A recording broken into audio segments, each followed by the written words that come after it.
focused on my own way, with never looking back to those who lived in fear. There was nothing I could do, there was nothing you said that could make me realize how much lucky I was. Just out of reach of the fire, was not aware of the nightmare. But when I stopped to see through sight, begging for help, begging for hope, just need to open my eyes now, to try to change them to sunshine, to be someone among others. I've got to try to see if I bleed tonight, if I exist tonight. I don't have the time to fight, and if I wait tonight, I'm so tired tonight. I'm falling asleep when I'm home, when I'm no way to go, no one that can see through that side of the light. I can see my life is crap, I have to see them too. I just live into my world, far from the pain, the feel. Was out of reach of the fire, was not aware of the start of hell. But when I stop to see through sight, begging for help, begging for hope, just need to open my eyes now, to try to change them. All right, ladies and gentlemen, boys and girls, children of all ages, I am your host, OMD, after what was a very chaotic and hectic day off for me. I am here. I've been rushing to scramble to get this show off on time. Chris Best will be joining us here momentarily. Bubba Duke is at work again this evening on the shoot job.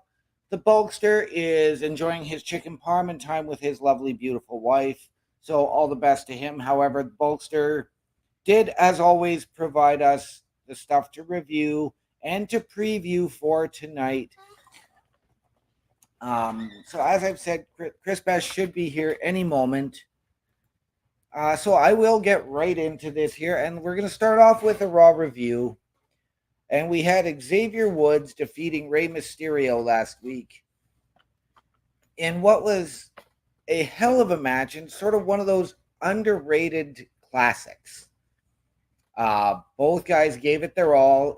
It was a bit of a sneaky win by Xavier Woods at the time, although he's playing it off, and it looked to be a completely unintentional thing by grabbing the mask off of Rey's head to get the pin. Again, I thought this was a fantastic match. Both men delivered 100%. Neither man looked weak. And this was somewhere that we really needed to go. But are we going to start seeing more and more of these tactics from an Xavier Woods? Are we going to start seeing him maybe becoming a little bit darker, maybe trying to edge away from the New Day? We know that they have their decade celebration coming up, and I'm wondering if that's where we're going to get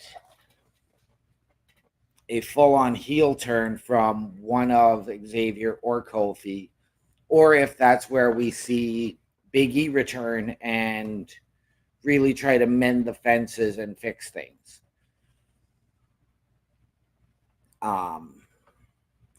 So again, if you have any thoughts, comments, if you're watching this after we go off the air, please leave a comment on the YouTube and we will try and answer that as quickly as possible. Up next, we had Zoe Stark and Lyra Valkyria. I really don't remember a whole lot of this match. For me, it was pretty forgettable. This was a woman who has been sort of pushed to the tag team ranks, where I think that needs to take a step to the back and start giving some new chances. If I remember correctly, this match did break down into shenanigans with KC Squared making their return.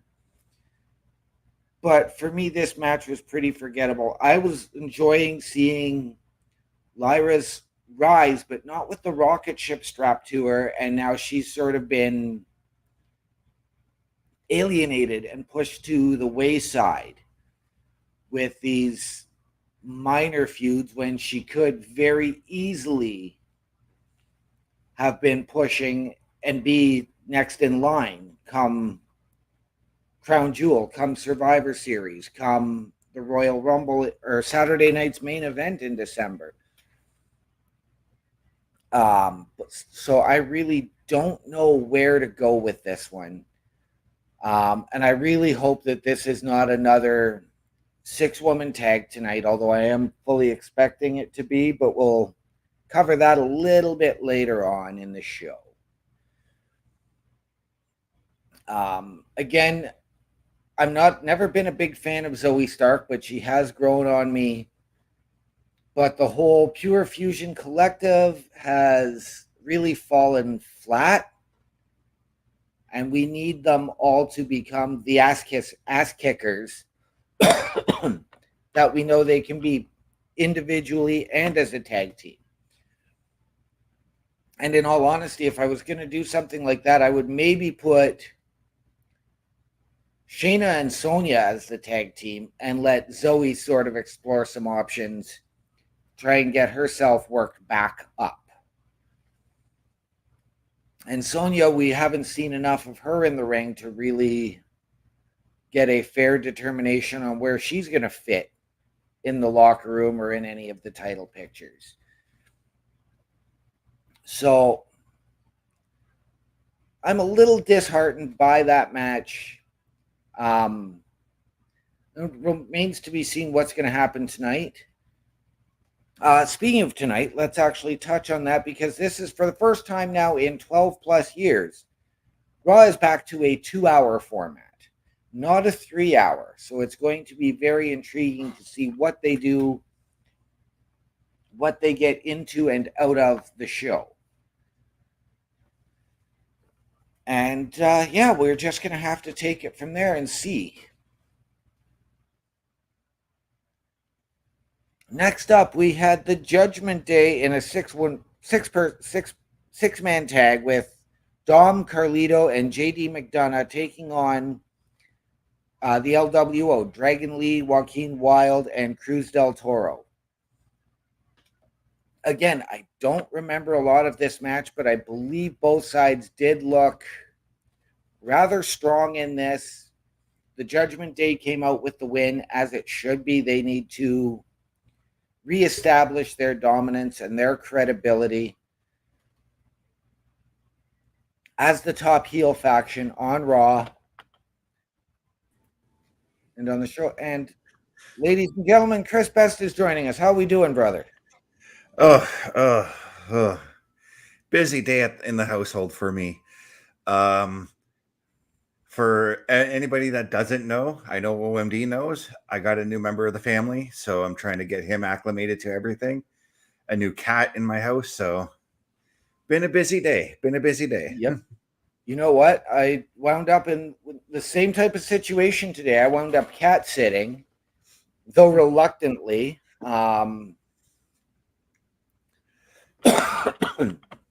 I still managed to come home, get everything done, and get the show started. Now, I've already covered a couple of the matches.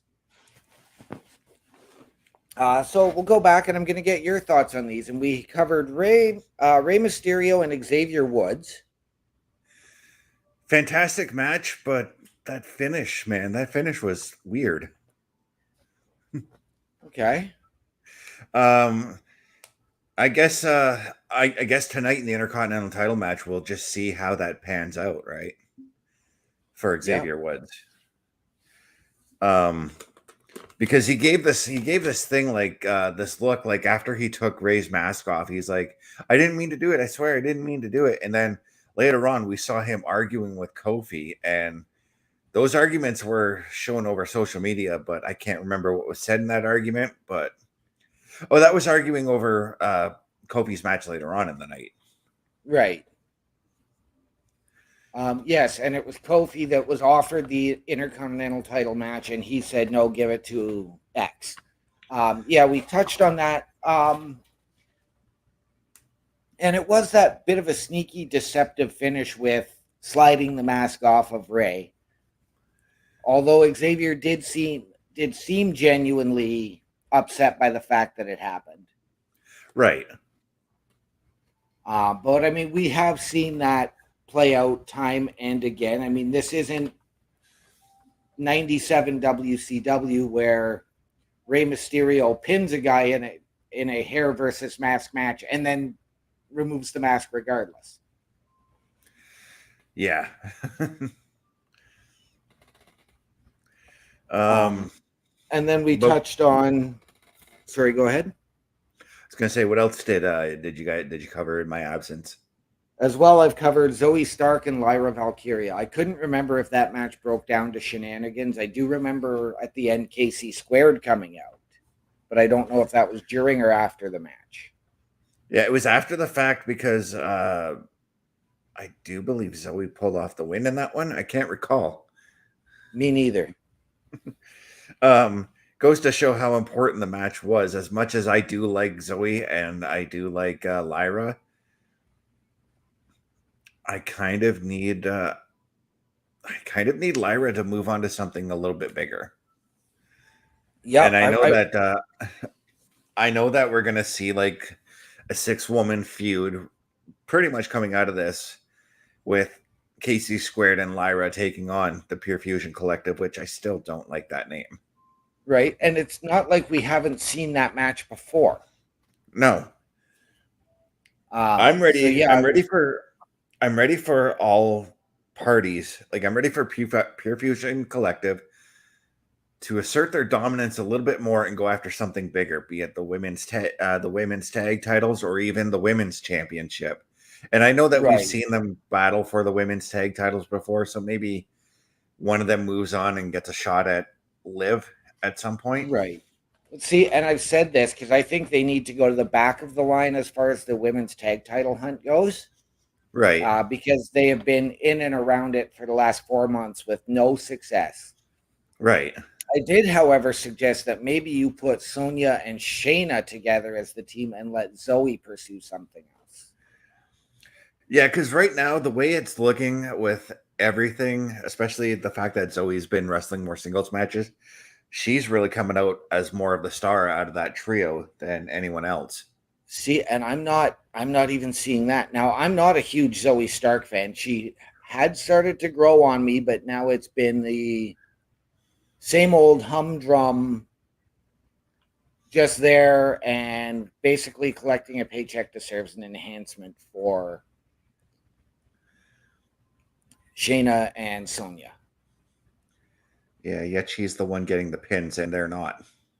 Yeah, but she's there putting them over and making them look better. And then I also touched on the fact that tonight we have a rather interesting change to Raw, as Raw goes back to a 2-hour format tonight. Yeah, that's a known thing, so it's not anything that's surprising right now. It's only going to be 2 months up until January 6th. Yes. That's the date that was announced on Bad Blood that everything is going to move to Netflix. Everything for us up here in Canada on that date will be moving there. Yes.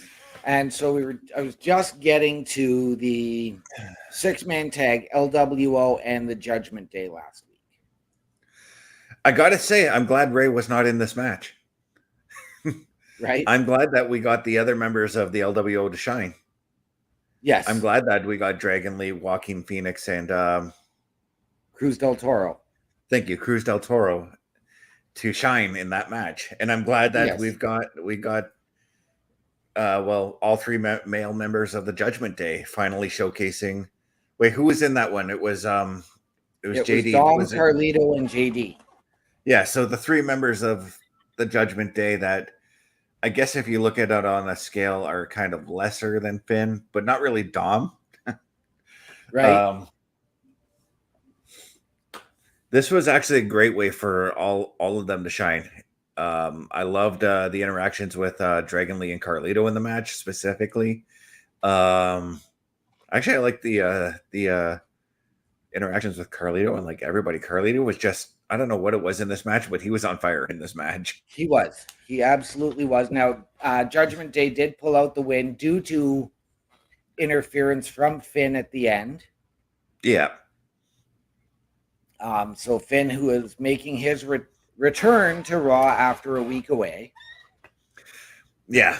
So, given the events that happened at Bad Blood, I know we're not done with Damien and Finn, but I'm thinking the next feud I would like to see Finn go to, if they want to keep with LWO versus Judgment Day, why not give Ray and Finn a one-on-one feud? Well, keep in mind that last Monday on Raw, it was supposed to originally be Ray and Finn. But the previous week, Ray said Finn can wait and gave Xavier the match. Mm-hmm. So maybe we get Ray and Finn. No, I don't think we get Ray and Finn tonight. It's possible, but yeah, it's going to be interesting to see what they're going to do to manage 2 hours of time. Now, I haven't had a chance to see Bad Blood yet. In fact, the only results I actually know are the returns. I could spoil them for you, but do you want me to? Nope. Okay. Nope. All you got to do is just go back to last Saturday and watch the PLE Patrol while you watch the show. I have to find a replay of the show first. Yeah. No, and I thought this was a fantastic match. And you're absolutely right. It gave both sides the chance to really shine and step up. And I mean, really, in the Judgment Day, the only one I could even consider being lesser than Finn would be Carlito. I mean, Dom's up there. JD, yes, he's his tag team partner. And Finn was his trainer. Mm-hmm. So, but for a group that says there's no leaders and they're a family, it seems to be that Finn is the one that is pushing himself to that forefront. Now, I think you're right. I don't think he's going to be done with Damien yet, but it's going to be interesting to see where they go with a Damien Priest now as well. Well, you bring up an interesting point by thinking Finn is the leader. And I say thinking because if you really look at it, Liv is actually the leader. Oh, absolutely. Finn is the one who is now sort of putting himself into that Rhea role or the Damian Priest role and saying, this is what's going to happen.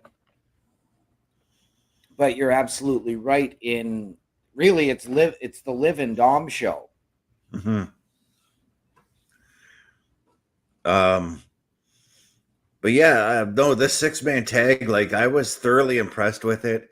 I thought to myself while watching this match, I'm gonna shoot some take my shot here at All Empty Wrestling. But Tony Khan, if you want to do flippy dippy shit in your ring and tell a story, this is how you do it. The 6-man tag with the LWO, they made all their flips and all that makes sense and as to the reason why they were doing them. It wasn't just flip for flipping sake. Right. Next up, we had Chad Gable defeating Kofi Kingston. Yeah, now this was off of a mistake from Xavier Woods. He did the old have my back turn, trip the opponent up, I believe it was, right? Something like that, yeah. Yeah, and of course, Kofi had things well in hand before that finish. He was on his way to victory from what I can recall. So I understand Kofi's frustration. I also understand Xavier's frustration coming out of this matchup. But Chad Gable did take the win. Chad Gable actually kind of needed the win, to be honest with you. He did. It was a win that he needed. It was also a match Kofi needed because I was getting very tired of him fighting Karrion Kross and company every week. Well, I think they'd sort of wrapped that up, and now they were moving on to the new feud. We had seen the New Day versus American Made. So now, again, tonight, potentially, do we maybe get Xavier Woods trying to rebound against Chad Gable for Kofi? Xavier rebounding on Chad? Yeah, Why would he do that? He's got the Intercontinental title match tonight. true. I forgot about that. Yeah, that's all good, brother. So that's where I'm just gonna. Well, actually, I'll get that out when we go to the preview half of the show. okay. Never little tease for everyone. Yes. On to what was perhaps the match that had my favorite moment of last week. AOP versus the Awesome Truth. Oh, with yeah. AOP not really getting the win, but getting the win. AOP, AOP. I just said Chad Gable needed the win. AOP needed the win more than anything. Yes. And sorry, you were saying? But we had The Miz do what he has needed to do for a long time and turn heel. And that came out of nowhere, literally out of nowhere, because, I mean, we did see subtle hints of him being annoyed at R-Truth, and him and Truth have been partnering for a year. So those annoyances kind of, became like, okay, Miz is annoyed. Ha ha ha. This is going to be funny, because it's happened time and time over the years since they've teamed up. So it didn't quite, it caught me off guard when he made the turn. It definitely caught me off guard. We had seen some build toward it. I mean, we know that, as you referred to, the annoyances of R-Truth towards The Miz, with R-Truth taking it upon himself to go and get the matches made for Miz, and then you mean The Miz being annoyed at R-Truth? Yeah. Yeah. But then but R-Truth going and making the matches and then giving Miz the wrong opponent. Right? Yeah. So the Miz was kind of in the right, as it were, to kind of do that. I mean, like, who wants to fight Bronson Reed? Who wants to fight Braun Strowman? Who wants to fight AOP, Right, but he also had Braun Strowman sit there and tell him, no, you can't do it. You can't fight Bronson Reed. It takes a monster. So you're seeing all of this. We saw The Miz talking with Karrion Kross a couple of weeks ago wearing all black. Now, is Miz joining Final Testament, or is this just Miz going heel for the sake of going heel?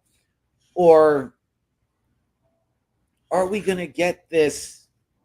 Miz and Xavier Woods were so pissed off at their tag team partners that they've both turned heel, but find a mutual camaraderie. Or is this Karrion Kross just looking to stir the pot of the WWE a little bit more? Right. Until a certain stable puts a stop to it. I'm talking Wyatt 6. Because he's been getting, if you look at it this way, Karrion Kross has been getting in the ears of all the top tag teams. Miz, yes, I will say Miz and R-Truth, they were a top tag team. They've had tag team titles, a couple of tag team title runs. So he's getting in the ear and splitting up these tag teams to make his team the top team. Right.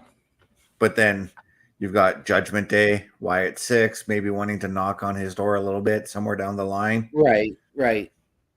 Because I've heard another intriguing name lately being kicked around for the Wyatt 6, but I will cover that when we come to his name potentially during the preview portion. There's also a name that I've heard too. So, and then Last but not least, last monster standing. Talk What about a match. talk about complete annihilation. Um, we talked about in the past. We talked about Hunter bringing in these old stipulations that aren't really used much, like the strap match, for instance, the shark cage match on Saturday, even to a degree. What was the other match? The ladder match he brought back doesn't seem to be really used other than in Money in the Bank. It was so good to see a last monster standing, or last man standing, but last monster standing anyways. But this was just complete utter destruction. It And it was was. at that it was at this point in the match too that I noticed that they didn't have the video wall on the video walls on on the ring or on the ring post. And Right. I'm like, something big is going to happen now. And then I'm like, they're going to destroy the ring, aren't they? Right. It was sort of that given when we saw Braun Strowman go to the top rope and do the dive onto Bronson and all of the security. Dude, that fucking scared me. I felt And for those guys. I'm like, what? the fact that Braun Strowman did that, because he came out and said he tore his groin 2 minutes into the match. Yep, he tore his groin. He's going to be out for about 8 months, from what I've heard. Sorry, I'm not anybody who knows me. Speedy recovery to Braun, because you still have to respect him as a wrestler. Yeah. Don't. I saw you rolled your eyes a little bit there. I did, because I'm not a Braun Strowman guy. I think he just runs around the ring and knocks people down. But so does everybody else nowadays. Oh, I know. That's sort of the new gimmicky thing. And it's so you can't really blame Braun on that one now, because he doesn't even do that anymore. He's the one that started it. But maybe that's a topic we should have for Turnbuckle Talk, is overused moves. Oh, the super kick would be in discussion then. Oh, 100% it would. 100% it would.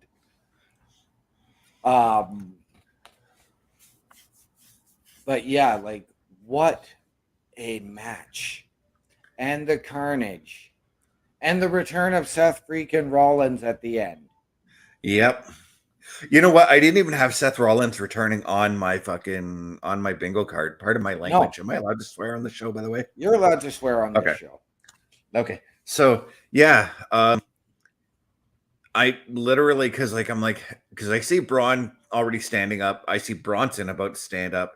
This is after the ring has collapsed and everything like that. And I'm like, okay, what in the hell is going to take this dude out? And then Seth Rollins pops up out of nowhere. No theme.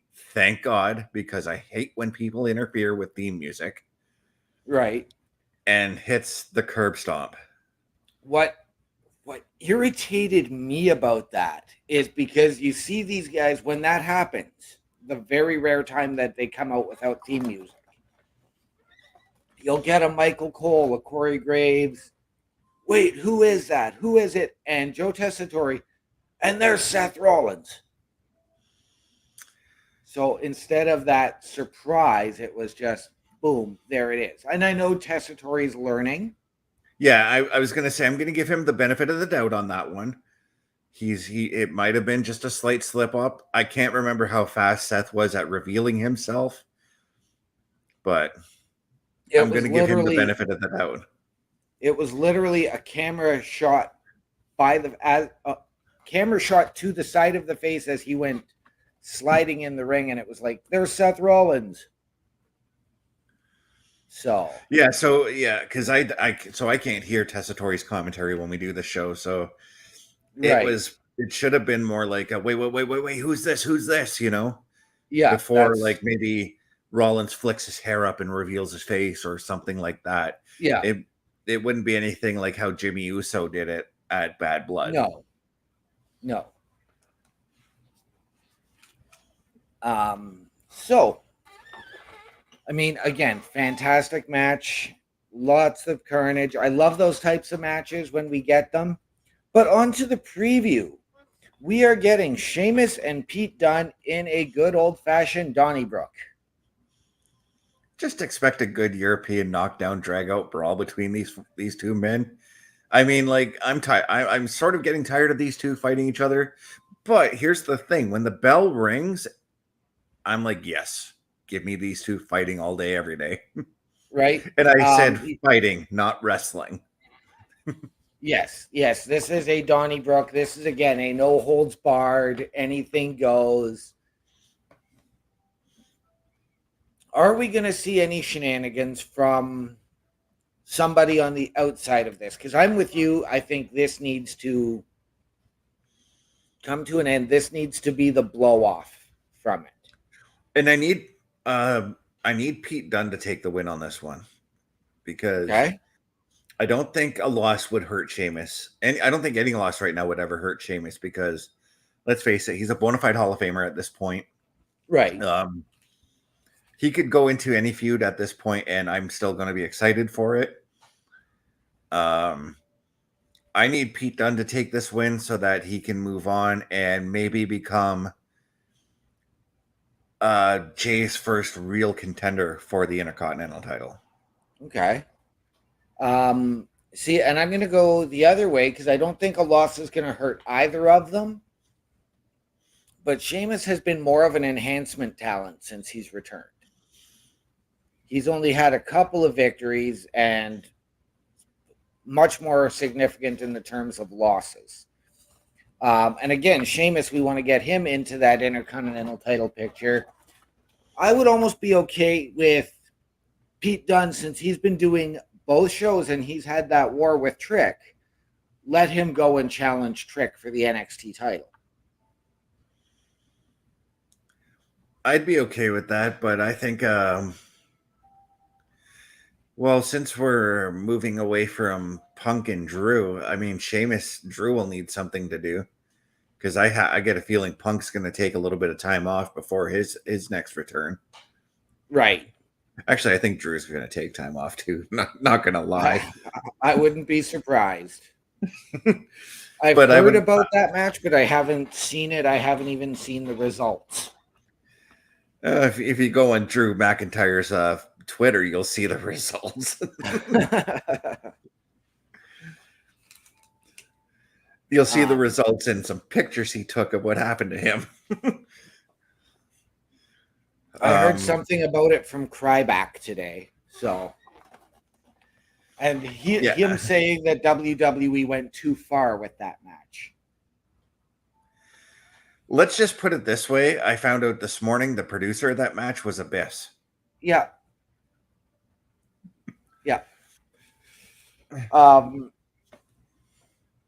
Seth Rollins appears on Raw tonight. Yeah. Obviously, he's going to be egging Bronson Reed on, because there's going to be something there. I get a feeling with this feud, this is going to be a Saturday night's main event feud. This is going to be a match that's going to end at that show. Yeah, I'm 100% with you there. This match was supposed to take place back at Elimination Chamber. Right. But Bronson Reed was unable to travel home for the show for whatever reason. He had his kid at the time. So, if I'm not mistaken, he had his baby at that time. Okay. So that's what all of this is stemming from. And again, I would like to see Bronson pull out the win. I think really this is a filler feud for Seth Rollins, because I think after this ends at Saturday night's main event, I think that's where we start to see the build for Seth Rollins and CM Punk for Mania. Yeah, because because we need to focus on that. And first up is the Royal Rumble, so I guarantee Seth is going to put his name in the hat there, and that's, again, Punk is going to do the same thing. Yep. As long as we don't get another I prayed for this.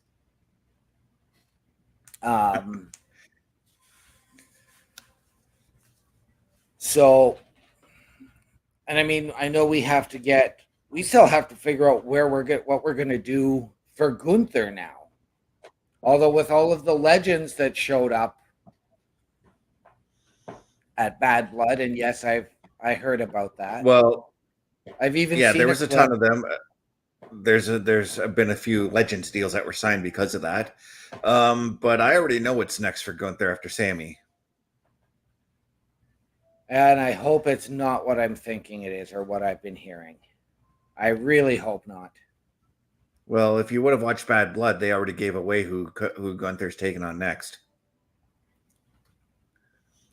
That's one of the things that, like I said, I saw the returns. I know about the legends, so I already know who's next.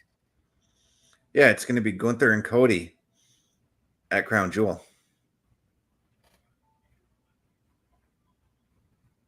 No, that's the poster that was revealed today. It's not Gunther versus Cody because it's all the champions are on. Dude, yeah, it's going to be Gunther and Cody, world champion versus WWE Universal Champion, no title on the line, taking on each other. And it's going to be Liv Morgan versus Nia Jax, or whomever is the women's WWE Women's and World Women's Champion. They're competing. So in other words, they're trying to do the bragging rights or the old school SmackDown versus Raw Survivor Series, pre-Survivor Series. Yeah, it's sort of a brand supremacy kind of deal. Hunter announced it, so there's my source. No. I will skip Crown Jewel, thank you. No, you won't. Yes, I will. No, you won't. I guarantee you won't.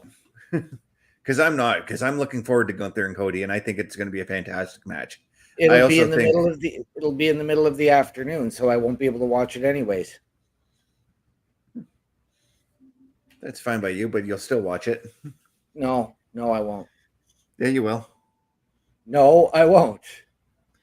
Okay, then we're going to spoil it for you on Turnbuckle Talk, and we're going to get your reactions and to the results. And I may even screw you up on those results. Just going to point that out there. Love you, brother, though. Okay, and then we are getting Intercontinental Championship match, Jey Uso and Xavier Woods tonight. Obviously, Jay's going to take the win on this one, but Xavier's still going to come out very strong on this one. And I don't know how it ends, though. Like, I'm trying to figure out, does Kofi somehow screw it up for Xavier? Or does Xavier tell Kofi this? Oh, I think I just presented that scenario, how that happens. Xavier tells Kofi to stay in the back because Kofi told Xavier to stay in the back for the match against Chad, right? So Xavier comes out, or Kofi comes out and tries to make it right by Xavier, I guess, somehow, and ends up screwing up. Well, I've heard a name, and a very intriguing name, as the guy who is going to take the Intercontinental belt in the next few weeks. So I could see this gentleman interfering, bringing Kofi out, and I am, of course, talking about Dirty Dom.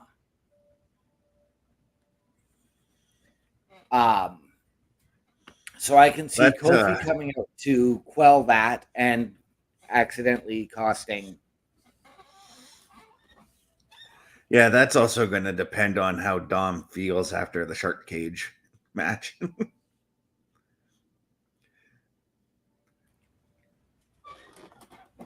He had his tendies and Liv bought him new shoes, so he's good. I don't know, man. Rhea laid it on him.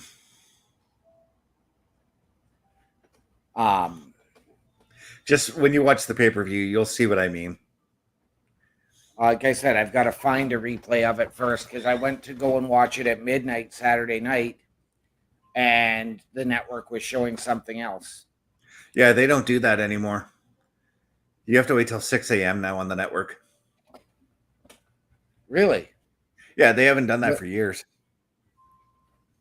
What was the last pay-per-view that I actually saw? Money in the Bank was replayed at midnight. Not on my network because I remember seeing it at 6 a.m. But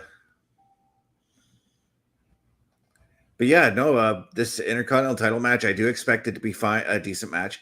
I kind of want to. I wonder though if we're gonna see like a complete flip for Xavier because he's not quite fully turned right at this point. Right. And maybe because I've been trying to think of for the last 2 weeks now. Been trying to think of who that top heel contender for the Intercontinental title could be. And Braun Breaker is in that list for me. But I also feel like based off the interaction he had with Gunther, that Right. he's kind of sliding away from that picture at the moment. Right. And I mean, given that even when he was the Intercontinental Champion, he'd get the dogs barking and he'd get that fan interaction as the heel. So he was sort of stuck in that in-between phase. Mm-hmm.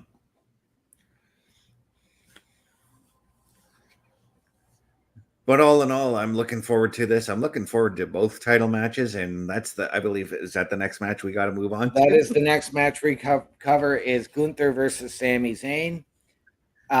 Yes, I have Gunther taking this one. Me too. But I think it's going to be shenanigans. How so? How so? I think you're going to see a guy like a Kaiser come out because Sammy will be getting the upper hand. We just saw that interaction a couple of weeks ago. So I think you're going to get Kaiser. I think you might see somebody else come out to try and help Sammy. Same thing. Somebody's going to come out and it's just going to break down. And this is probably going to be the ref losing control of it and throwing it out. Right. Hell, even one of the aforementioned legends that I have heard that was there on Saturday night at Bad Blood. That, of course, being Goldberg. Yeah, there's a tease for Gunther and Goldberg, but it may not happen till Mania. So I think it might still be a little too early for Goldberg to show up again. We could see a promo sometime before the match with Gunther being frustrated about Goldberg being distracted because Goldberg being a distraction, I should say. See, do you mind if I spoil this segment a little bit for you? Go for it.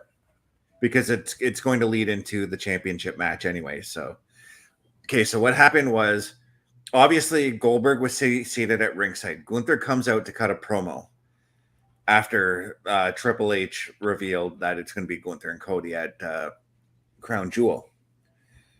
He immediately turns to acknowledge Goldberg, obviously based off of what he said a couple weeks ago about he goes to Goldberg and he goes, you know what, when I said to Brett that you were my favorite wrestler, and then there's that slight pause, and he goes, I lied.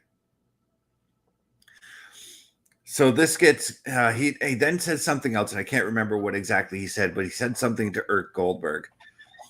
Right. I think he said something about his son Gage, who was sitting there at ringside, who actually Goldberg may be a topic of discussion come Turnbuckle Talk, because there's another reason why Goldberg has his new Legends deal. He said something about his son Gage and his wife who were sitting at ringside, and of course, that's one of the ways you can get under Goldberg's skin is by attacking his family, because he's the family man character these days. Right. So Goldberg gets in a tiff, gets out, jumps over the rail. 20 security guards come and block him from trying to come in. Gunther's standing in the ring, taunting away. Sami Zayn shows up and attacks Gunther. Okay. So that's how they did that to build towards tonight's match, which I thought was actually pretty cool that they did that. Right. See, but there's another name that I found out today has been added back to the WWE active roster. Yeah, he was added back on Friday too. That being But you're one, talking Broccoli Brock Lesnar. Lesnar. Yes. So I'm Um, also sort of maybe, I don't know if I'm going to see that at Mania or if we're going to get Lesnar Breaker at Mania. wasn't the plan for Brock and Braun at last year's Mania? It was. But then, Yeah. of course, Brock's name came up in Yeah. the outside issues. Um, and so they were actually supposed to give Braun sort of that Brock spot. So I'm wondering if that's where you go. Do you get Braun versus Brock, or do you go a four-way, Gunther versus Braun versus Brock versus Goldberg? I feel like that's kind of a too many chefs in the kitchen kind of situation there. Right. I do like the idea of Gunther and uh, Goldberg. I also like the idea of Gunther and Brock. And I actually made a mistake in saying that because I realized it was actually supposed to be Brock and Gunther at last year's Mania. And Braun got the Brock Lesnar spot in the Royal Rumble. Yeah. Yeah. But then Braun was supposed to do what fulfill initially, that was reported that he was going to take on Brock Lesnar's calendar. Mm-hmm. But they that decided never to happened. keep him in. Yeah, they decided to keep him in NXT a little bit longer than they wanted to. Yeah. Yeah. Or originally had planned, I should say. But yeah, this championship match, Gunther, Sami Zayn, this is going to be a barn burner. It's already my match of the night, and it hasn't even happened yet. Okay. It was one And of my I like, matches. It was one of my top matches at WrestleMania 41 as well. So right. Right. And I like where you're going with that. I don't have it pegged as my match of the night. I actually think that's going to go to Jay and Xavier, because we know they have the history of the New Day versus the Usos. right. So they've got that tag team history. They've got that chemistry. I think that's going to be my match of the night. And in all honesty, I think that's probably, in all likelihood, going to open the show. That way you can sort of bookend with title matches. Yeah. And the reason I'm kind of liking this too is I like the fact that Gunther is your top champion, and he actually has a sort of like number two, number one person to fight against, and that being Sami Zayn. Right. It's sort of, and this is going to be a very deep comparison, but it's sort of like Rock Austin, right? Rock Yep. Austin always fighting for the top spot, whether it was for the Intercontinental or for the WWE.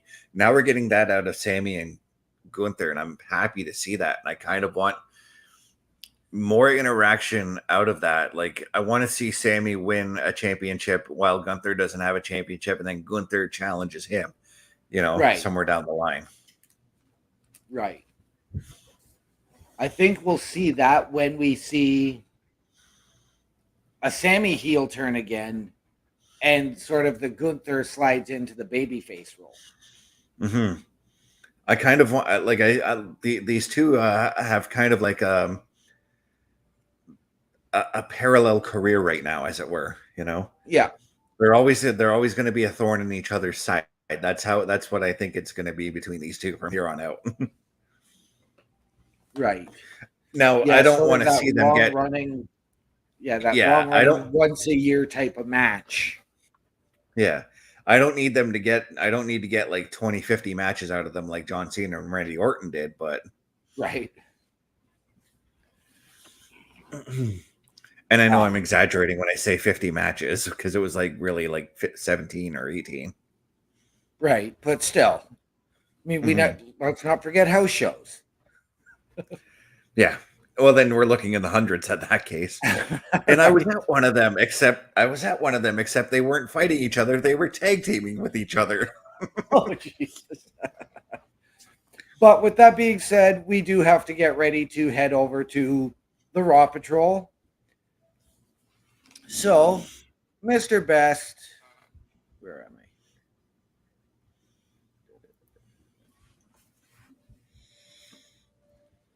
Do I have it here?